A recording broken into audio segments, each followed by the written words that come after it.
مجاور کے نسبت کاہن کو بہتر سمجھا جاتا تھا۔ کاہن دانشمند ہوتے تھے، ان کے پاس پر اثر اور دل میں اتر جانے والے الفاظ کا ذخیرہ ہوتا تھا۔ ان کے بولنے کا انداز تو ہر کسی کو متاثر کر لیتا تھا۔ کاہن فال نکالے بغیر غیب کی خبریں دیا کرتے اور لوگ انہیں سچ مانا کرتے تھے۔ اگلی صبح حوازن اور ثقیف کے سردار ایک کاہن کے سامنے بیٹھے ہوئے تھے۔ ان میں سے کسی نے ابھی بات بھی نہیں کی تھی کہ کاہن بول پڑا: اگر میں غیب کی خبر دے سکتا ہوں اور آنے والے وقت میں بھی جھانک کر بتا سکتا ہوں کہ کیسا ہوگا اور کیا ہوگا، تو کیا میں یہ نہیں بتا سکوں گا کہ تمہارے دلوں میں کیا ہے؟ اس نے کہا: تم اپنی زبانوں کو ساکن رکھو اور میری زبان سے سنو کہ تم کیا کہنے آئے ہو۔ تم جس دشمن پر حملہ کرنے جا رہے ہو وہ یوں سمجھو کہ سویا ہوا ہے، اس نے مکہ پر قبضہ کیا ہے اور وہاں کے انتظامات سیدھے کر رہا ہے۔ وہ اپنی بادشاہی کی بنیادیں پکی کر رہا ہے۔ مکہ میں اس کے دشمن بھی موجود ہیں۔ ہر کسی نے محمد کا مذہب قبول نہیں کیا۔ مقدس کاہن درید بن سما نے کہا: ہمیں یہ بتاؤ کہ ہم محمد کو خبر ہونے سے پہلے اس کو دبوچ سکتے ہیں؟ کیا ہمارا اچانک حملہ مکے کے مسلمانوں کو گھٹنوں پر لا سکتا ہے؟ کاہن نے آسمان کی طرف دیکھا اور کچھ بڑبڑایا اور بولا: آنے والے وقت کے پروں کو چاک کر کے دیکھا ہے۔ تمہارا حملہ اچانک ہوگا۔ مسلمانوں کو اس وقت پتا چلے گا جب تمہاری تلواریں انہیں کاٹ رہی ہوں گی۔ کون ہے جو برستی تلواروں میں سنبھل کر اپنے آپ کو بچانے کی ترکیب کر سکتا ہے؟ یہی وقت ہے، یہی موقع ہے۔ مسلمان اگر سنبھل گئے تو تم اپنے ارادوں میں کامیاب نہیں ہو سکو گے۔ پھر مسلمان تمہارے گھروں تک تمہارا پیچھا کریں گے اور تمہارے خزانوں کو، تمہاری عورتوں کو تمہاری لاشوں کے اوپر سے گزار کر اپنے ساتھ لے جائیں گے۔ ازلام کی ضرورت نہیں۔ لات نے اشارہ دے دیا ہے اور پوچھا ہے کہ مجھے پوجنے والوں کی تلواریں ابھی تک نیاموں میں کیوں ہیں؟ کوئی قربانی؟ ایک سردار نے پوچھا۔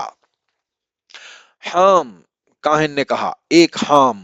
اگر ہے تو دے دو، نہیں ہے تو اپنے قبیلے سے کہو کہ پیٹھ نہ دکھائیں، اپنے خون کی اور اپنی جانوں کی قربانی دیں۔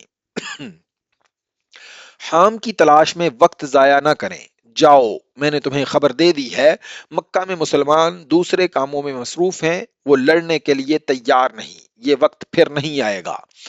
حام اس اونٹ کو کہتے تھے جس کی چوتھی نسل پیدا ہو جاتی تھی۔ اسے یہ لوگ اپنے بت کے نام پر کھلا چھوڑ دیتے تھے۔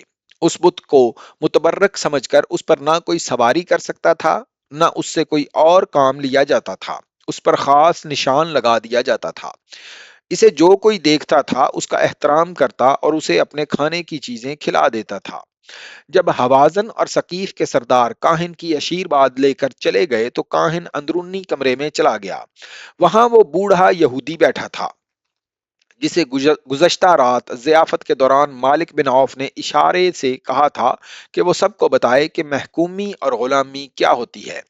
میں نے تمہارا کام کر دیا ہے، کاہن نے اسے کہا۔ اب یہ لوگ مکہ کی طرف کوچ میں تاخیر نہیں کریں گے۔ کیا انہیں کامیابی حاصل ہوگی؟ بوڑھے یہودی نے پوچھا۔ کامیابی کا انحصار ان کے لڑنے کے جذبے اور عقل پر ہے، کاہن نے کہا۔